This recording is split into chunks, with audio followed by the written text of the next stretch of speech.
Hello everyone, कैसे हैं आप सभी। आशा करती हूँ अच्छे होंगे और खूब मन लगा पढ़ाई कर रहे होंगे। तो देखिए, पढ़ाई करके सफल होने के लिए ना तमाम रास्ते हैं। आप लोगों ने चूज भी किया है, ऐसी चीजों का चुनाव भी किया है बहुत सारे रास्तों का।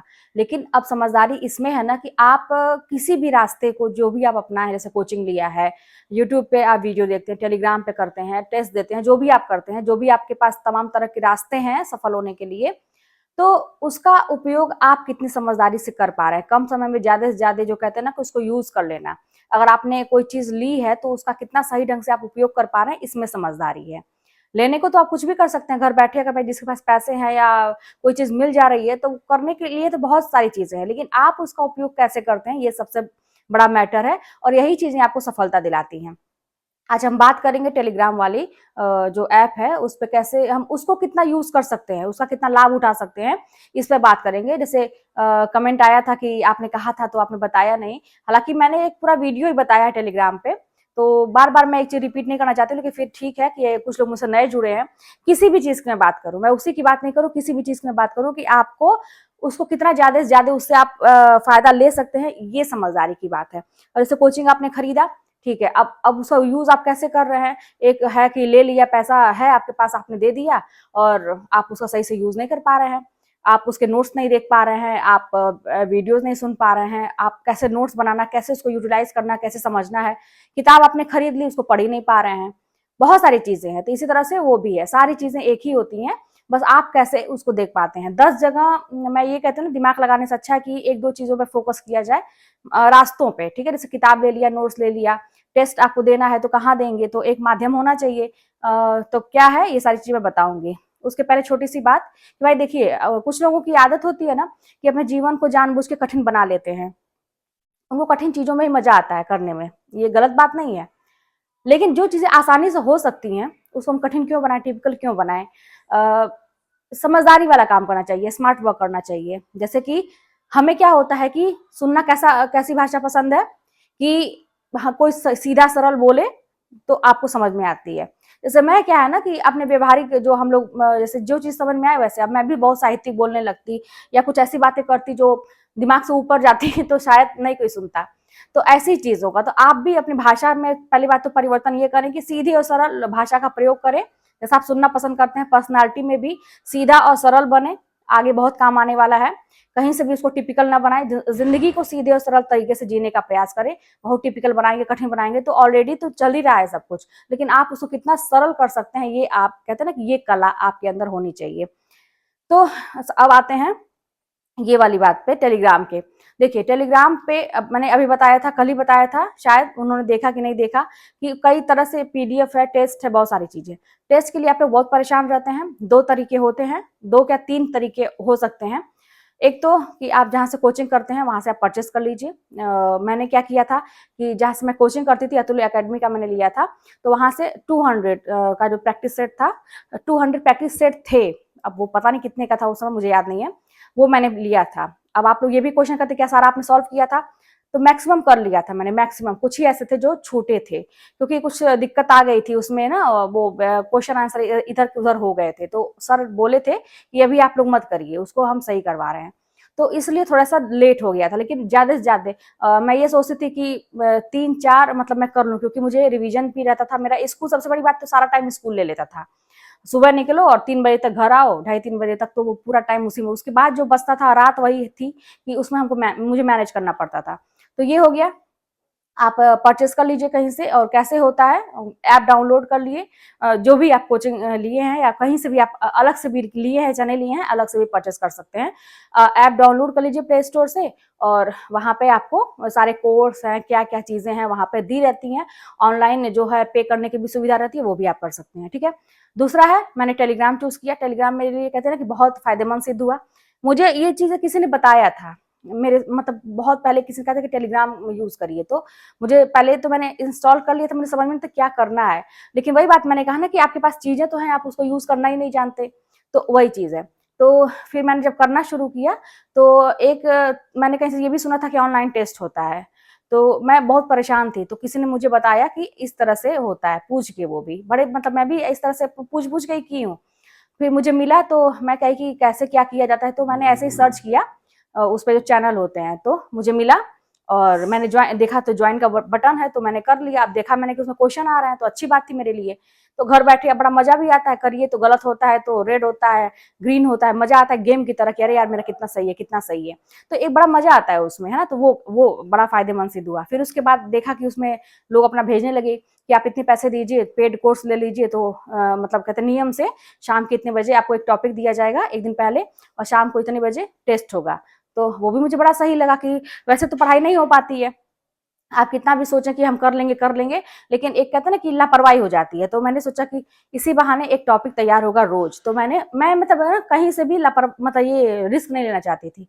तो वहां भी मैंने पेड कर दिया, और वही था कि रोज एक टॉपिक मिलता था, दूसरे दिन उसका टेस्ट होता था। तो ये हो गया। और टेस्ट का ये बुक वगैरह आती हैं। अच्छा, ये जो पुराने जो कई साल के जो शिल्पी वाला मैंने लिया था, हालांकि वो तो जान ही रहे हैं कि कहाँ रिपीट ही किया था, सारी चीजें बदल दी थी। लेकिन हाँ, ये है कि आपको अनुमान लगता है कि प्रकृति क्या है, और प्रकृति भी सारी चीजें चेंज हो गई थी आपकी बार टीजीटी में। लेकिन फिर भी अच्छा रहता है कि आप मतलब एक बेस बनता है। तो वो चीजें थी। तो और भी बहुत सारे मार्केट में प्रैक्टिस सेट मिलते हैं। लेकिन बात यह ना कि बहुत मिस प्रिंटिंग भी मिलती है, थोड़ा सा इस पर आपको ध्यान देना पड़ेगा कि ऐसा ले कि मिस प्रिंटिंग ना रहे। तो इससे अच्छा मुझे यही लगता है, ऑनलाइन लगता है कि आप किसी ऐसी बुक से पढ़ रहे हैं जो प्रमाणिक है, तो आप उस बुक से पढ़िए और टेस्ट दीजिए। तो यहाँ पे कहीं चांस नहीं बनता है गलत होने का। तो इस तरह से करके अपने मतलब कहते हैं ना कि उसमें इम्प्रूव किया जाता है कि कैसे हम पढ़ाई करेंगे। किताबें तो बहुत सारी है, सभी लोग रखते हैं, मेरे पास भी बहुत सारी किताबें इसके पहले भी थी। अब किताब आप पढ़े ना, बस किताब इकट्ठा कर रहे हैं, कहते हैं ना कि उसका कलेक्शन बना रहे हैं कि आप बहुत पढ़ते हैं। कोई आए देखिए अरे यार तुम बहुत पढ़ते हो, इतने सारी किताबें रखे हो। आप एक दो किताब ही रखिए, उसको पढ़िए तो ढंग से, वो पूरी किताब आपके दिमाग में कंठस्थ तो हो जाए। कंठस्थ कैसे होगा, रटने से नहीं होगा, बार बार रिवीजन चाहिए उसको। तो व्याकरण की एक बुक ले लीजिए, वासुदेव नंदन की, बहुत अच्छी किताब है। मैंने वो जो लिया था मैं बता रही हूँ, आगे आपको जो भी अच्छा लगे वो भी ले लीजिए। प्रमाणिक होनी चाहिए, किसी राइटर की रहेगी ना तो प्रमाणिक रहेगी। फिर रामचंद्र शुक्ल की तो बेस बनाने के लिए बच्चन जी का ले लीजिए, ले सकते हैं, रामचंद्र तिवारी जी का ले सकते हैं, हिंदी साहित्य के इतिहास की बात मैं कर रही हूँ। और इस तरह से एक दो किताब आपको जो भी सजेस्ट किया गया होगा, एक तो मतलब जरूरी है, हिंदी साहित्य का इतिहास पढ़ना जरूरी है बेस के लिए। और उसके अलावा जो वन लाइनर कहते हैं कि वो तो सौस्ती पांडे की किताब से आपको मिल जाएगा वन लाइनर। तो बहुत सारे लोग कहते हैं कि यार इतना ही क्वेश्चन तो आया था सौस्ती पांडे से। मैं ये नहीं कह रही हूँ कि आपको किसी भी किताब से पूरा पेपर ही आ जाएगा, लेकिन मैंने ये किताब बहुत अच्छे से तैयार की थी। और एक कहते हैं ना कि जब आप बहुत ज्यादा किसी चीज को पढ़ते हैं, आपका बेस बन जाता है। जैसे मैंने हिंदी साहित्य का इतिहास पूरा समझ लिया था कि है क्या, ठीक है। अब यहाँ से भी मुझे मेरा तैयार हो गया था और मैंने चीजों को समझ भी लिया था। अब वहां पे जो क्वेश्चन नए नए आए थे, तो वहां पे एक होता है ना कि आपका कॉमन सेंस काम करता है कि क्या हो सकता है। जैसे मान लीजिए आपको 3 ऑप्शन के बारे में पता है कि अच्छा ये नहीं हो सकता है, मैंने तो पढ़ा है इसके बारे में, ये भी नहीं हो सकता, ये भी नहीं हो सकता, हाँ तो यही बचा तो यही हो सकता है। ऐसे करके एग्जाम में आप अनुमान लगा सकते हैं बहुत सही सटीक, अगर आपका मतलब तैयारी आपकी अच्छी है तो, अगर आप कोई चीज छोड़े नहीं है तो पढ़ाई ऐसे होती है। ऐसी कोई भी बुक नहीं होगी कि आपको 100% सारे प्रश्न मिल जाएंगे। कहते हैं ना कि एग्जाम में बहुत सारी चीजें ध्यान देनी पड़ती हैं, और एक दिन की पढ़ाई और 10-15 दिन और एक महीने की पढ़ाई से कुछ नहीं होता है। आपको अगर अभी से करेंगे ना, देखिए दिमाग एक सिस्टम से वर्क करता है। आप अभी से करेंगे तो समझते समझते जब समझ जाएगा दिमाग ना कि क्या ये बार बार मेरे दिमाग में मतलब मेरे अंदर ये क्या डालना चाह रहा है ये इंसान, क्या है ये, तो उसको पकड़ लेगा ना, फिर वो सारी चीजें रीड करने लगेगा। फिर आप जब समझेंगे पढ़ेंगे ना किताबों को, एक बार भी पढ़ेंगे तो वो आपको समझ में आएगा, सब अंडरस्टूड हो जाएगा दिमाग। लेकिन शुरुआत में आपके सिर से ऊपर निकलेगा सारी चीजें कि क्या है ये क्या कह रहा है। मतलब मेरे साथ भी ऐसा था, मैं तो बहुत घबराई थी कि कैसे क्या होगा। लेकिन वही बात है कि दूसरों का देख के, स्कूल में भी एक दो मैम लोग थी, तो जब कभी ऐसा होता तो बैठते थे हम लोग, तो ये था कि तैयारी करेंगे, तो उन समय कहीं से कुछ पूछती थी ना ऐसे कि ये क्या होगा मैम, ये क्या, फटाफट आंसर देती थी लोग, साहित्य में रचनाओं के बारे में बात करें चाहे कुछ भी। अब मेरा दिमाग और घूम जाता था, मुझे फिर लगता था कि ये लोग इतना कैसे तैयार हुआ होगा। तो वो लोग तैयारी कई साल से कर रहे हैं, उन लोग का निकल नहीं रहा था, तो तैयार था, चीजें इंपॉर्टेंट चीजें तैयार थी। बस मैंने भी ठान लिया कि जब ऐसा किया जा सकता है, जब ये लोग तैयार कर सकती हैं तो मैं क्यों नहीं। भले मैं अभी जीरो हूँ, लेकिन मुझे पीछे करना है इन लोगों को, मुझे इतनी मेहनत करनी है कि मैं भी जब मुझसे भी जब कोई पूछे, मुझे अपनी थोड़ा थोड़ा सा बेइज्जती वाली बात लगती थी, क्या कोई सोचेगा कि इसको आता नहीं है। तो ये होना चाहिए, ये मेरे लिए फायदेमंद साबित हुआ था उस टाइम में। तो ये सोच के मैंने खूब मतलब बहुत मेहनत उन लोगों को बराबर करने, आगे निकलने के लिए मैंने बहुत मेहनत की, बहुत मेहनत की। और एक टाइम ऐसा आया कि मतलब अच्छा रहा था कि सबका सिलेक्शन होता, उन लोगों का भी कुछ नंबरों से ही रह गया, नहीं हो पाया, लेकिन हाँ मेरा सिलेक्शन हुआ। और फिर मैं वो जो टेस्ट ज्वाइन किया था टेलीग्राम पे, तो वहां भी वो लोग थी, तो एक कंपटीशन आपस में, वो लोग नहीं जान रही थी कि ऐसा होता है, लेकिन मुझे आगे निकलने की आदत है अपनी मेहनत से। अब मुझे आगे रहना है आपसे, ये चीज खूब पढ़ती थी, जो टॉपिक मिलता था उसको दिन में कई बार रिवीजन कर लेती थी।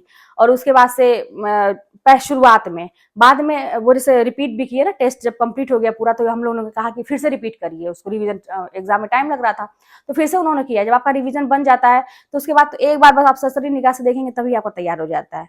तो वहां भी अब पता नहीं कौन था, हमेशा एक नंबर पे आता था, कोई थे, मतलब कोई लड़का ही था, मैं उन्हें जानती थी, लेकिन मेरा मन में कंपटीशन था कि इनको मुझे पीछे करना है, ये जो भी है। मैं उनका प्रोफाइल चेक करके उनको देखी कि कैसे है भाई, बहुत पढ़ने वढ़ने वाले, कोई टीचर है कि क्या है। लेकिन पता चला कि नहीं, एक स्टूडेंट तैयारी करते हैं, लेकिन और कुछ नहीं मैं जान पाई बस। लेकिन ये था कि मेरे मन में एक आ गया कि अब मुझे पीछे करना है, बस वही था कि खूब मैं पढ़ती थी। और जब मैं उनसे थोड़ा सा पीछे रह जाती थी, मेरा टारगेट वो हो गया था, क्योंकि वो बहुत मतलब तैयारी बहुत गजब की थी उनकी। तो अब जैसे था कि अब मैं पीछे हो गई, बड़ा मतलब नींद भी चैन से नहीं आती थी।